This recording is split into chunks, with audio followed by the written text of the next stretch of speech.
അവളെയും തേടി. രചന നിരഞ്ജൻ KS. ഋതുക്കൾ മാറി മറയും. ശിശിരത്തിനപ്പുറം വീണ്ടും വസന്തം വരും. അന്നൊരു നാൾ നിനക്കായി ഞാൻ വീണ്ടും വരും, എന്നെയും എൻ്റെ പ്രണയത്തെയും പകുത്ത് നൽകുവാൻ. ഡയറിയിൽ ഒട്ടിച്ചു വെച്ച പേപ്പറിലെ വരികളിലൂടെ വിരലോടിക്കുമ്പോൾ വിച്ചുവിൻ്റെ മനമൊന്ന് വിങ്ങി. 10ാം ക്ലാസ്സിലെ അവസാന പരീക്ഷയുടെ ദിവസം ഒന്ന് നേരിട്ട് സംസാരിക്കാൻ പോലും കഴിയാതെ ഇടനാഴിയിലെ രണ്ടറ്റത്തു നിന്നും കണ്ണുകളാൽ യാത്ര പറയുമ്പോൾ തനിക്ക് തരാനായി അവളുടെ കൂട്ടുകാരിയുടെ കയ്യിൽ കുറിച്ചു കൊടുത്ത വരികൾ ഓർമ്മകൾ പിന്നിലേക്ക് പായുമ്പോൾ മനസ്സ് പിടഞ്ഞു. 5ാം ക്ലാസ്സിൽ പഠിക്കുമ്പോൾ തൻ്റെ ക്ലാസ്സിലേക്ക് കയറി വന്ന ആ നുണക്കുഴിക്കാരി തപസി. അവളുമായി കൂട്ടുകൂടാൻ അധികം താമസിച്ചില്ല. പഠനത്തിൽ ക്ലാസ്സിൽ 1ാം സ്ഥാനത്ത് തന്നെ ആയതിനാൽ മുൻബെഞ്ചിൽ തന്നെയായിരുന്നു താൻ. തൻ്റെ തൊട്ടപ്പുറത്തെ ബെഞ്ചിൽ തപസിയും. നിഷ്കളങ്കത്വം തുടിക്കുന്ന മുഖത്ത് ചന്ദനക്കുറിയുമായി അവൾ ചിരിക്കുമ്പോൾ വിരിയുന്ന അവളുടെ നുണക്കുഴി ഏതൊരാളെയും അവളിലേക്ക് ആകർഷിക്കും. പുതുതായി വന്ന ഗവൺമെൻറ് ഹോസ്പിറ്റൽ നഴ്സിൻ്റെ മകളാണ് അവളെന്നത് വൈകാതെ തന്നെ അറിഞ്ഞ്. തങ്ങളുടെ ചങ്ങാത്തം മറ്റുള്ള കൂട്ടുകാർക്കിടയിൽ പരസ്പരം തങ്ങളുടെ പേര് വിളിച്ച് കളിയാക്കാൻ ഇടവന്നതോടെ ഒരുതരം പേടിയോടെയായിരുന്നു അവളോട് മിണ്ടുന്നത് തന്നെയും.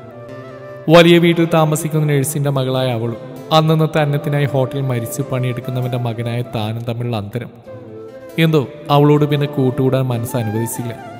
വർഷം 2 കഴിഞ്ഞെങ്കിലും ഒന്നിച്ചൊരു ക്ലാസ്സിലായിരുന്നു രണ്ടാളും. ക്ലാസ്സിലെ ഏതോ ഒരു സെക്കൻഡ് എൻ്റെ പേര് വിളിച്ച് അവളെ കളിയാക്കിയപ്പോൾ, അതേടാ ഞാൻ വിഘ്നേഷ് തമ്മിൽ അലോവ്യ, നിനക്കെന്താ പ്രശ്നം എന്ന് ചോദിച്ചു നിൽക്കുന്ന അവളെ കണ്ടപ്പോൾ ഒന്ന് അത്ഭുതപ്പെട്ടു. അല്ലേടാ എന്ന് അവളെന്നെ നോക്കി കൂടെ പറഞ്ഞപ്പോൾ അറിയാതെ എവിടുന്നോ ഒരു മോള് ഉയർന്നു വന്നു. അവിടുന്ന് അങ്ങോട്ട് വീണ്ടും ഞങ്ങളുടെ ബന്ധം ദൃഢമാവുകയായിരുന്നു. ഇതിനിടയിൽ എപ്പോഴും അവൾ മനസ്സിൽ എന്തെന്ന് പറഞ്ഞറിയിക്കാൻ പറ്റാത്തൊരു ബന്ധത്തിൽ എത്തിയിരുന്നു. സൗഹൃദത്തിനും അപ്പുറം എന്തൊക്കെയോ ആയി മാറിയവൾ. 10ാം ക്ലാസ്സിലെ ഓണപരീക്ഷയ്ക്കപ്പുറമുള്ള അവധി അവൾ സ്വന്തം വീട്ടിലേക്ക് പോകുന്നു എന്ന് പറഞ്ഞപ്പോൾ മുതൽ മനസ്സിലെന്തോ ഒരു വല്ലാത്ത അവസ്ഥ. 10 ദിവസം എങ്ങനെയോ തള്ളി നീക്കി. സ്കൂൾ തുറന്ന ദിവസം നേരത്തെ സ്കൂളിലെത്തി. ഓരോ മിനിറ്റിലും അവൾക്കായി കണ്ണുകൾ തിരഞ്ഞുകൊണ്ടിരുന്നു. നിരാശയായിരുന്നു ഫലം. അന്നത്തെ ദിവസം അവൾ സ്കൂളിലേക്ക് എത്തിയിരുന്നില്ല. അടുത്ത ദിവസം സ്കൂളിലെത്തിയപ്പോൾ തിരഞ്ഞത് അവളെയായിരുന്നു. ഇല്ല, ഇന്ന് അവൾ വന്നിട്ടില്ല. മനസ്സില്ലാ മനസ്സോടെ ക്ലാസ്സിലിരുന്ന് ബെല്ലടിച്ച് 10 മിനിറ്റ് കഴിഞ്ഞു ക്ലാസ്സിലേക്ക് ഓടിക്കിതച്ചെത്തിയ അവളെ കണ്ടതും മനസ്സിൽ മഞ്ഞ് പെയ്യുന്ന പോലൊരു സുഖം. ചിരിച്ചുകൊണ്ട് അവൾ ക്ലാസ്സിലേക്ക് കയറിയതല്ലാതെ ഒന്നും മിണ്ടാതെ അവൾ നടന്നു പോയതിൽ എന്തോ ഒരു വിഷമം. ഇന്റർവെൽ സമയത്ത് അവളെ തനിച്ച് കണ്ടെന്ന് വിളിച്ചു. തപസി, എന്ത് ഇന്നലെ വരാതിരുന്ന്? ഞങ്ങളിന്ന് തിരിച്ചു വന്നതേയുള്ളൂ. നിന്നെ കാണാതെ ആകെ ടെൻഷൻ അടിച്ചു. കുറേ ദിവസം കാണാതെയും മിണ്ടാതെ ഇരുന്നപ്പോൾ എന്തോ പോലെയായിരുന്നു. വെക്കേഷൻ വേണ്ടായിരുന്നു വരെ തോന്നിപ്പോയി. നീ എന്താ ഒന്നും പറയാത്തപ്പോ? നിനക്കെന്നെ കാണണമെന്ന് തോന്നിയില്ലേ? അവൾ ചുറ്റും നോക്കി ആരുമില്ലെന്ന് ഉറപ്പുവരുത്തിയതിനു ശേഷം കെട്ടിപ്പിടിച്ചൊരു ഉമ്മയായിരുന്നു മറുപടി. എനിക്ക് നിന്നെ എത്രത്തോളം മിസ് ചെയ്തെന്നറിയൂ. അത് പറയുമ്പോൾ അവളുടെ കണ്ണുകൾ നിറഞ്ഞിരുന്നു. ശേഷം അവളുടെ മുഖത്ത് വിരിഞ്ഞ പുഞ്ചിരിയിൽ തെളിഞ്ഞ് ആ നുണക്കുഴിയിൽ താൻ വീണു എന്നവന് മനസ്സിലായി. ഇതൊക്കെയും പുറത്തു നിന്നൊരാൾ നോക്കിക്കാണെന്ന് അവരറിഞ്ഞില്ല. അവിടുന്ന് അങ്ങോട്ട് പരസ്പരം കത്തുകൾ കൈമാറി ഇടനാഴിയിലൂടെ കൈകൾ കോർത്തും ക്ലാസ്സിൽ നിന്ന് കണ്ണുകൾ കൊണ്ട് കഥ പറഞ്ഞു പ്രണയം കൈമാറിയ നിമിഷങ്ങൾ. 10ാം ക്ലാസ് പബ്ലിക് എക്സാം അടുത്തപ്പോഴായിരുന്നു സ്ഥിരം കഥകളിലും സിനിമകളിലും എന്ന പോലെ അവരുടെ പ്രണയം വീടുകളിൽ അറിഞ്ഞത്. പരസ്പരം കാണാനോ സംസാരിക്കാനോ പറ്റാത്ത നാളുകൾ, പഠനം പോലും കൈവിട്ടു പോകുന്ന അവസ്ഥ. അവസാനം അവൾ പരീക്ഷയ്ക്ക് വരുമെന്ന് അറിഞ്ഞപ്പോൾ മുതൽ കാത്തിരിപ്പായിരുന്നു. അവസാന ദിനങ്ങൾ വന്നെത്തിയപ്പോൾ ദിവസം അവൾ കൂട്ടായി ഒരാൾ കൂടെ ഉണ്ടായിരുന്നു. കണ്ണുകൾ കൊണ്ടുള്ള ദയനീയമായ നോട്ടത്തോടെ ഓരോ ദിവസം കടന്നു പോയിക്കൊണ്ടിരുന്നു. അവസാന നാൾ പരീക്ഷ കഴിഞ്ഞിറങ്ങുമ്പോൾ അവൾ കരഞ്ഞുകൊണ്ട് തിരിഞ്ഞിരിഞ്ഞ് നോക്കിക്കൊണ്ട് നടന്നകളിൽ നിന്ന് നോക്കി നിൽക്കേണ്ടി വന്നു. കൂടെയുണ്ടായിരുന്ന കൂട്ടുകാരിയുടെ കയ്യിൽ ഒരു പേപ്പർ തനിക്കായി ഏൽപ്പിച്ചിരുന്നു. പിന്നെ അവസാനമായി തന്നോട് പറയാനായിട്ട് ഏൽപ്പിച്ച കാര്യവും കൂട്ടുകാരി പറഞ്ഞു. എൻ്റെ അമ്മക്ക് പ്രണയം ഇഷ്ടമല്ല, അതുകൊണ്ട് എന്നെ ഇവിടെ നിർത്തില്ല. ഞങ്ങളിവിടുന്ന് പോകും, എങ്ങോട്ടെന്നറിയില്ല. പക്ഷേ ഞാൻ മറക്കില്ല, കാത്തിരിക്കും. കണ്ണിൽ നനവ് പടർന്നു ചിന്തകളിൽ നിന്ന് വേർപെട്ട് കണ്ണുകൾ തുടച്ച്. നീണ്ട 8 വർഷങ്ങൾ അവളെ തിരിയാത്ത സ്ഥലങ്ങളില്ല, അന്വേഷിക്കാത്ത നാടുകളുമില്ല. ഫേസ്ബുക്ക്, ഇൻസ്റ്റാഗ്രാം അങ്ങനെ തുടങ്ങി പലയിടത്ത് അവളെ തിരഞ്ഞു. നിരാശയായിരുന്നു ഫലം. ഇടയ്ക്ക് വച്ചായിരുന്നു ഒരു പ്രൊഫൈൽ ബയോ കണ്ടത്. കാത്തിരിപ്പാണ് നിന്നിലേക്ക് അലിയാനുള്ള വസന്തത്തിനായി. എന്തോ ഒരു വലിയ നിധി കിട്ടിയതുപോലെയായിരുന്നു പ്രൊഫൈൽ തുറന്നു നോക്കി. നിലാവുള്ള രാത്രിയിൽ മാനത്തേക്ക് നോക്കി പുറംതിരിഞ്ഞ് നിൽക്കുന്ന ഒരു പെൺകുട്ടി. ബാക്കിയൊന്നും തന്നെ കാണാൻ കഴിയുന്നില്ല. പ്രൊഫൈൽ ലോക്കാണ്. റിക്വസ്റ്റ് അയക്കുമ്പോൾ അവളായിരിക്കണേ എന്നുള്ള പ്രാർത്ഥനയായിരുന്നു. 3 ദിവസം കഴിഞ്ഞിട്ട് റെസ്പോണ്ടില്ല. ഇനി അത് അവളായിരിക്കില്ലേ? ഒരുപക്ഷെ അവൾ താൻ കാത്തിരിക്കുന്ന പോലെ കാത്തിരിക്കുന്നുണ്ടാവുമോ? ചെറുപ്രായത്തിൽ തോന്നിയ ആ ഒരിഷ്ടം ഇന്നും മനസ്സിലുണ്ടാവുമോ? കല്യാണം കഴിഞ്ഞു കാണുമോ? അങ്ങനെ ഓരോന്ന് ചിന്തിച്ചിരുന്നു. പെട്ടെന്ന് എന്നോ ചിന്തിച്ച് ലാപ്ടോപ്പിലേക്ക് അവൻ കൈനീട്ടി. എന്നിട്ട് ഫേസ്ബുക്ക് ഓപ്പൺ ചെയ്തു. പിൻ പോസ്റ്റ് ഒന്നുകൂടി നോക്കി അവൾ കുറിച്ചെന്ന വരികൾ. ശേഷം വീണ്ടും കുറിച്ച്. കാലചക്രം മാറി മറിഞ്ഞിരിക്കുന്നു. കയ്യെത്തി പിടിക്കാവുന്ന ദൂരത്ത് നീ എന്നെ മാടി വിളിക്കുന്നു. വീണ്ടും ദിവസങ്ങൾ കടന്നുപോയി. ഇടയ്ക്കെപ്പോഴോ റിക്വസ്റ്റ് ആക്സെപ്റ്റ് ചെയ്ത നോട്ടിഫിക്കേഷൻ കണ്ട് പ്രൊഫൈൽ തുറന്നു നോക്കി. കുറേ എഴുത്തുകൾ മാത്രം. മെസ്സേജ് അയച്ച് നോക്കി. റിപ്ലൈ ഒന്നും ഇല്ലായിരുന്നു. കുറച്ച് ദിവസത്തിന് ശേഷം ഒരു മെസ്സേജ്. മാഷെ, എഴുത്തൊക്കെ കൊള്ളാം കേട്ടോ, നന്നായിട്ടുണ്ട്. ഒരു ചിരിക്കുന്ന സ്മൈലി തിരിച്ചയച്ചു. അവളാണോ എന്ന് ചോദിക്കാൻ തുനിഞ്ഞതും മനസ്സ് തടഞ്ഞു. ഒരു പരിചയമില്ലാത്ത സംസാരം, മാഷെ എന്നുള്ള വിളി. ഇനി അത് അവളായിരിക്കില്ലേ? എന്തായാലും കാഷ്വലായി പരിചയപ്പെടാമെന്ന് കരുതി. എന്താ ശരിക്കും പേര്? പേരെന്തായാലും എന്താ മാഷെ, ഫേക്കൊന്നല്ല. ഏയ്, ഞാൻ അതുകൊണ്ട് ചോദിച്ചല്ല. ഇങ്ങനൊരു പേര്, ഏകാന്തതയെ പ്രണയിച്ചവൾ. ഏകാന്തത അതെന്താണെന്ന് ആലോചിച്ചാൽ തന്നെ കിട്ടും ഉത്തരം. പെട്ടെന്ന് അവൾ പറഞ്ഞു, മറുത്തൊന്നും പറയാതെ മൂളി. മാഷിൻ്റെ പേര് ഒറിജിനലാണോ? അതിൻ്റെ നിക്നെയിമാണ്.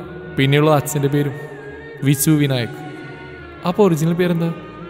ഒരു പേരിലൊക്കെ എന്തിരിക്കുന്നു എന്ന് താനല്ലേ ഇപ്പം ഇങ്ങോട്ട് പറഞ്ഞു. അപ്പോൾ ഈ പേര് തന്നെ വിളിച്ചോളൂ. അപ്പോൾ ശരി, പിന്നെ കാണാം.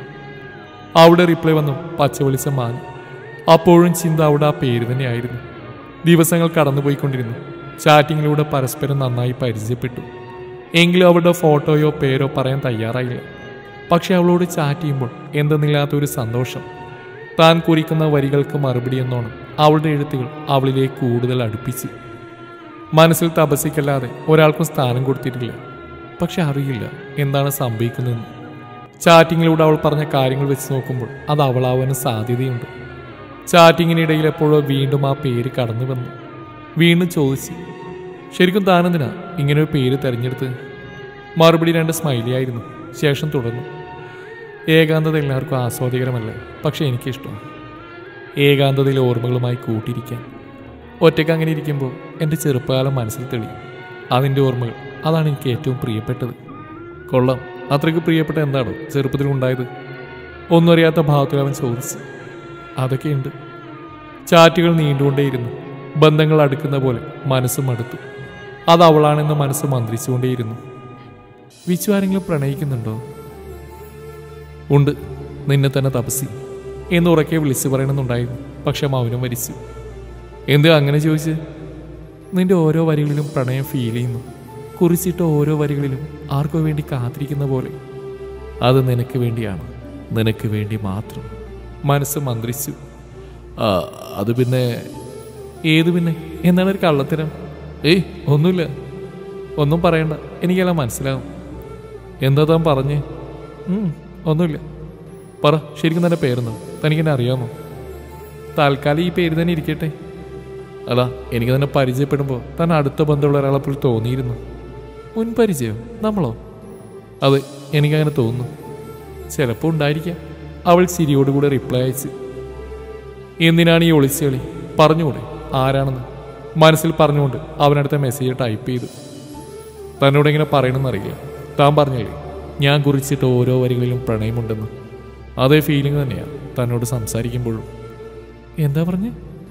അതെ, പ്രണയിക്കുന്നു ഞാൻ വരികളിലൂടെ നിന്നെ. താൻ എന്നെ കണ്ടിട്ട് പോലില്ല, എന്നിട്ടാണ് ഇങ്ങനെയൊക്കെ പറയുന്നത്. പ്രണയിക്കാൻ ഒരാളെ കാണണമെന്നുണ്ടോ? മനസ്സുകൊണ്ടല്ലേ പ്രണയം. നിന്നോട് സംസാരിക്കുമ്പോൾ ആദ്യം മുതൽ എനിക്ക് ആ ഫീൽ ഉണ്ടായിരുന്നു. എങ്കിൽ നമുക്കൊന്ന് മീറ്റ് ചെയ്താലോ? അവൾ പറഞ്ഞ വിച്ചു അത്ഭുതപ്പെട്ടു. ഷുവർ, തീർച്ചയായിട്ടും. നേരിട്ട് കാണുമ്പോൾ ഇപ്പോൾ തോന്നിയ പ്രണയമൊക്കെ പോവും മാഷേ? ഏയ് ഇല്ല, ഒരിക്കലും ഇല്ല. ഞാനിത് വിശ്വസിച്ചോട്ടെ. വിച്ചു എന്ന വിഘ്നേഷിന് ഒരു വാക്കേ ഉള്ളൂ, അന്നും ഇന്നും എന്ന് മനസ്സിലൊരുവിട്ടുകൊണ്ട് തുടർന്നു. വിശ്വസിക്കാം. എങ്കിൽ പിന്നെ നമുക്ക് നാളെ കാണാം. സ്ഥലം ഞാൻ പറയാം, വിച്ചു വന്നാൽ മതി. ശരി. ചാറ്റ് അവസാനിപ്പിച്ചവൾ പോകുമ്പോൾ അവൻ ഉറപ്പായിരുന്നു അത് അവൾ തന്നെയാണെന്നത്. ചാറ്റിങ്ങിനിടയിൽ കടന്നു വന്ന പഴയകാല ഓർമ്മകൾ, ഒന്നിച്ച് പഠിച്ചപ്പോൾ ഉണ്ടായ ചെറിയ ചെറിയ കാര്യങ്ങൾ എല്ലാം തന്നെ അവൾ ആ ഏകാന്തതയിൽ ഓർത്തുകൊണ്ടിരിക്കുന്നു. അതവളാണ്, തൻ്റെ പാതി. ഇന്നും താൻ ജീവനേക്കാളേറെ സ്നേഹിക്കുന്ന തപസ്സി. പതിയെ വീണ്ടും അവളുടെ പ്രൊഫൈൽ നോക്കി പുതിയ കുറച്ചു വരികൾ കുറിച്ചിരിക്കുന്നു. പകൽ വെളിച്ചത്തിൻ്റെ ഉറ്റുനോട്ടങ്ങളിൽ എൻ്റെ ഓർമ്മകൾ വെന്തുരുകുന്നു. രാവിൻ്റെ നിശബ്ദതയിൽ എൻ്റെ ഓർമ്മകൾ വേദനയുടെ താരാട്ടിൽ മയങ്ങുന്നു. പ്രതീക്ഷയുടെ തിരുനാളം എന്നിലേക്ക് ഉറ്റുനോക്കുന്നു. അത് വായിച്ചതും അവൻ മറുപടി എന്നോണം കുറിച്ചു. ഓർമ്മയുടെ തീരത്ത് സ്വപ്നങ്ങൾ ഒന്നൊന്നായി തിരയെടുക്കുമ്പോൾ ഏകാന്തതയുടെ ഉപ്പുകലർന്ന വേദന പ്രതീക്ഷയുടെ ഉദയത്തിനായി കാത്തിരിക്കുന്നു.